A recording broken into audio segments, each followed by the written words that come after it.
Okay, Silicon Valley Bank management did it.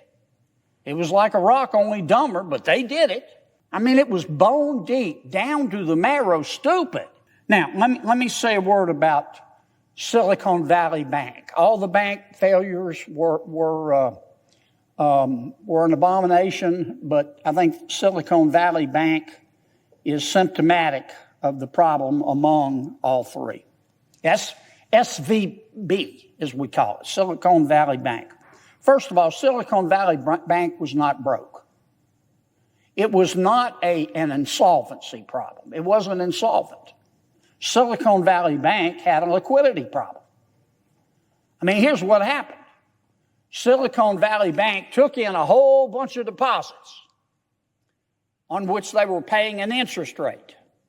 And then Silicon Valley Bank took that money and went out and bought a bunch of securities, paying a higher interest rate than Silicon Valley Bank was paying the depositors.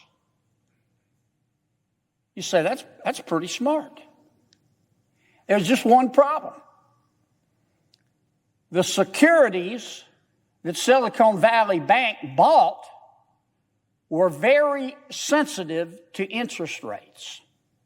And as interest rates went up, and they have, the value of those securities went down if Silicon Valley Bank had to sell it. And sure enough, Silicon Valley Bank got itself in the position of having to sell them because a lot of its depositors got scared about the bank's position and other reasons and said, we want our money back. And Silicon Valley Bank didn't have the money because it had to go sell these securities at a loss. And that put it at risk. And that's why it had a liquidity problem that could have been fixed. It wasn't broke. President Biden's bailout could have been easily avoided if we had done, let me put that another way, if three things had happened. Not all three, but any one of the three things I'm about to explain. Let me say that again. President Biden's bailout could have been avoided if one or more of three things had happened. Number one, if the management of Silicon Valley Bank had known the difference between a banking textbook and an LL Bean catalog, Silicon Valley Bank would have never bought securities that are so sensitive to interest rate without hedging that risk. And it's a very easy thing to do. Honestly, it's banking 101. If you buy securities to back your deposits that are very sensitive to interest rates, there are other securities you can buy to hedge that risk so you don't take the risk. I'm appalled.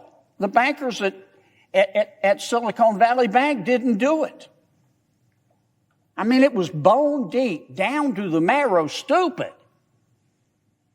Number two, okay, Silicon Valley Bank management did it. It was like a rock, only dumber, but they did it. The regulators didn't catch it. There's been a lot of talk about Silicon Valley Bank wasn't being regulated because of a bill passed back in 2018 or 2019. That's not true. Silicon Valley Bank was heavily regulated. It had to file regular reports with the federal banking regulators. It was subject to stress testing. It was subject to liquidity stress testing. All the regulators had to do was read the reports that the Silicon Valley Bank was submitting, and they would have seen the problem. You know who saw the problem? Way back in November and October, stock analysts in the private sector that were covering Silicon Valley Bank warned way back last fall. They said, you know what, this bank is setting itself up for a potential liquidity problem. The private sector knew it. Where were the regulators? Where were they? You couldn't have found them with a search party. I guess they were asleep. But this whole debacle could have been avoided if the regulators had just done their job and stepped in and said, Silicon Valley Bank, what you're doing is dumb and you can't do it anymore. So that would have avoided. The third thing that could have avoided President Biden's bailout, I think the bank went under on a Friday, as I recall.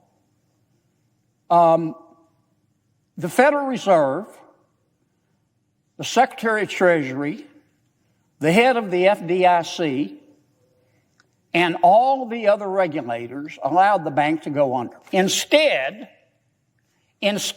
of getting on the telephone and calling other banks and saying, I've got a situation here with Silicon Valley Bank, it's not insolvent, it's just illiquid, we want you to buy it. That's what normally happens.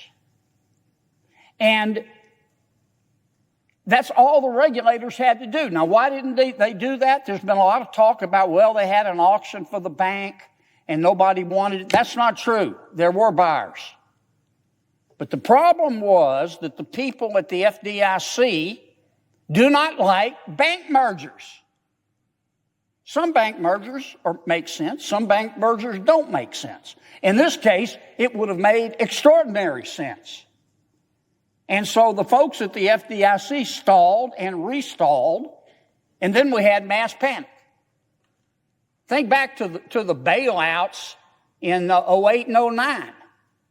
If you're a banker and you get a call from the Secretary of Treasury, the head of the Federal Reserve, and the head of the FDIC saying, can we sit down and talk with you and structure the terms by which you would buy this illiquid but still solvent bank, you're going to take that phone call. And the regulators didn't do that. And all of this could have been avoided. So if we had done any one of those three things, this mess could have been avoided.